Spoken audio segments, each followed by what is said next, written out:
Hello, કેમ છો? Chef એસડીઝ kitchen ગુજરાતીમાં તમારું સ્વાગત છે. હું છું શ્વેતા અને આજની આપણે આ રેસીપી તમને ગમી હોય તો મારી ચેનલને સબસ્ક્રાઈબ કરી દેજો, નવા આવેલા બધા, અને મારા વિડીયોને લાઈક કરવાનું બિલકુલ ના ભૂલતા. તો સ્ટાર્ટ કરીએ. તો આપણે બનાવવાના છે એકદમ સ્પોન્જી અને એકદમ સોફ્ટ દહીંવડા, જે 2 સિક્રેટ ટિપ્સ સાથે.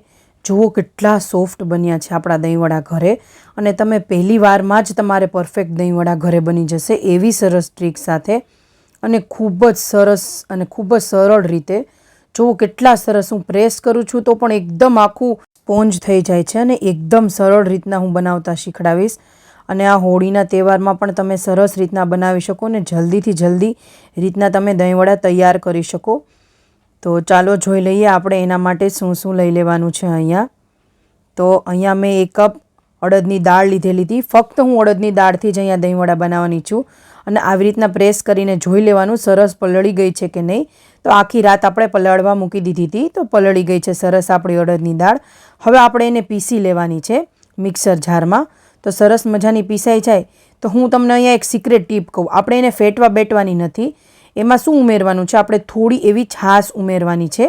એ મારી સિક્રેટ ટીપ છે. છાશથી આપણું આ બેટર છે ને એકદમ સરસ મજાનું ફ્લફી થઈ જશે, એટલે વડા ખૂબ જ સરસ બનશે આપણા.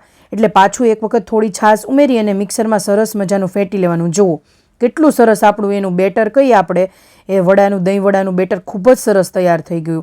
અને આવી રીતના તમે દહીંવડા બનાવશો ને એટલે વારંવાર બનાવવાનું પસંદ કરશો. તો હવે આ બેટરને 5 થી 6 કલાક સુધી આપણે એને ફોર્મેન્ટ થવા દેવાનું, એટલે આથો આવવા દેવાનો છે બેટરમાં. બેટરમાં આથો આવી જાય પછી આપણા દહીંવડા ખૂબ જ સરસ બને. તો હું અહીંયા બેકિંગ સોડા, બેકિંગ પાવડર કંઈ જ આમાં ઉમેરવાની નથી.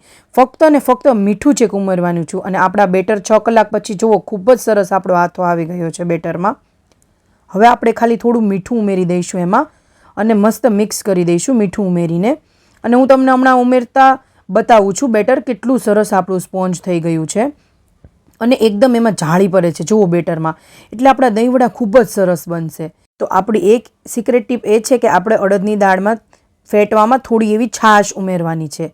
અને હું વર્ષોથી આવી રીતના દહીંવડા બનાવું છું, એ રેસીપી મેં તમારી સાથે શેર કરી છે. તો બેટર આપણું સરસ તૈયાર થઈ ગયું છે. હવે એક તેલ ગરમ મૂકી દઈએ, અને તેલ ગરમ થઈ જાય પછી એમાં થોડું આવી રીતના બેટર નાખીને જોઈ લેવાનું. તો સરસ તેલ આવી ગયું છે.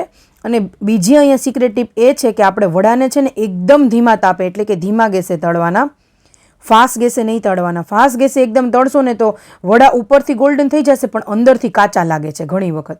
પણ આ હું તમને સિક્રેટ ટીપ કહું, ધીમા ધીમા તળાતા ખૂબ જ સરસ આપણા અંદરથી પણ શેકાઈ જશે વડા, એટલે એકદમ સરસ થઈ જશે. તો આપણે કાંઈ ઉતાવળ કર્યા વગર ધીમા તાપે ધીમે ધીમે આ વડાને સરસ મજાના તળી લેવાના.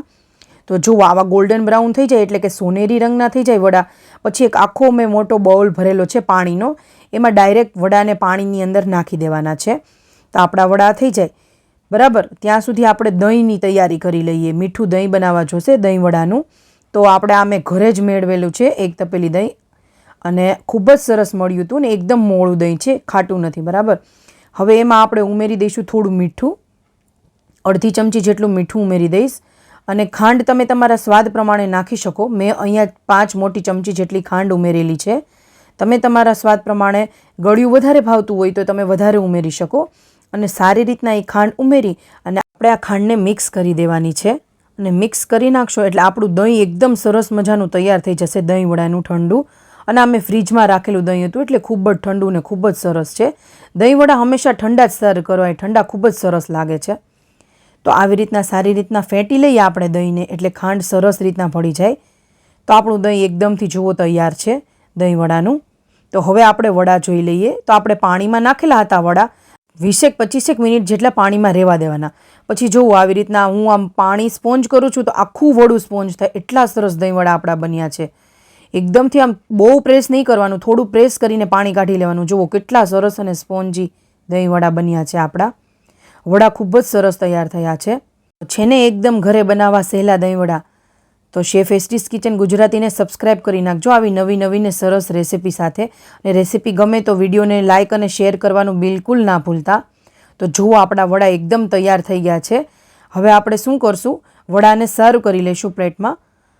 અને દહીં આપણું તૈયાર કરીને જ રાખેલું હતું. અને હું અહીંયા ડ્રાયફ્રૂટ ઉમેરીશ દહીંવડામાં, કારણ કે હું વર્ષોથી આવી જ રીતના ડ્રાયફ્રૂટવાળા જ દહીંવડા ઉમેરું છું. એક વખત તમે ના બનાવ્યા હોય ને તો આવી રીતના સિક્રેટ ટીપથી બનાવી અને આવી રીતના દહીંવડા તૈયાર કરજો, તમને ખૂબ જ સરસ લાગશે. તો વડાની ઉપર આવી રીતના સારી રીતના આપણે દહીં સ્પ્રેડ કરી દેવાનું છે. અને દહીં સ્પ્રેડ થઈ જાય એટલે મેં અહીંયા શેકેલ જીરાનો ભૂકો જે તૈયાર કરેલો છે, જેમ દહીંવડામાં મેઇન ઇન્ગ્રીડિયન્ટ છે શેકેલ જીરાનો ભૂકો. જીરું એકદમ શેકી અને એને પછી આપણે બ્લેન્ડ કરી નાખવાનું.